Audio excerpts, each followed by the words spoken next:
ஆரணி தேவிகாபுரம் சாலை, ஆரணி செய்யாறு சாலை, ஆரணி வேலூர் சாலையின் சென்டர் மீடியாவில் ரூபாய் 53,80,000 மதிப்பீட்டில் புதிதாக 48 LED மின் விளக்குகள் அமைக்கும் பணியை அதிமுக சட்டமன்ற உறுப்பினர் சேவூர் எஸ். ராமச்சந்திரன் தொடங்கி வைத்தார். திருவண்ணாமலை மாவட்டம் ஆரணியில் நெடுஞ்சாலை பகுதியில் போதிய அளவில் மின் விளக்குகள் இல்லாததால் தினந்தோறும் இரவில் விபத்துகள் ஏற்பட்டு வருவதாகவும், இதனால் இப்பகுதியில் மின் விளக்குகள் அமைத்து தரும்படி முன்னாள் அமைச்சரும் ஆரணி அதிமுக சட்டமன்ற உறுப்பினருமான சேவூர் எஸ். ராமச்சந்திரனிடம் பொதுமக்கள் கோரிக்கை விடுத்தனர். அதன் அடிப்படையில் சட்டமன்ற உறுப்பினர் தொகுதி வளர்ச்சி நிதியிலிருந்து ரூபாய் 53,80,000 நிதி ஒதுக்கீடு செய்யப்பட்டது.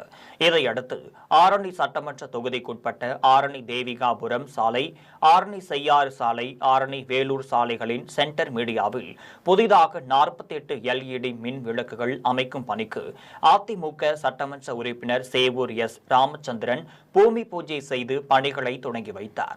நிகழ்ச்சியில் மாவட்ட அவைத் தலைவர் கோவிந்தராஜன், ஒன்றிய செயலாளர்கள் சங்கர், ஜெயபிரகாஷ், நகர செயலாளர் அசோக்குமார், முன்னாள் ஒன்றிய குழு உறுப்பினர் ஏழுமலை, ஊராட்சி மன்ற தலைவர் வடிவேல், நகரமன்ற உறுப்பினர்கள் ஏ.ஜி. மோகன், பிஸ்கட் குமரன் உட்பட அதிமுக நிர்வாகிகள், கிராம பொதுமக்கள் என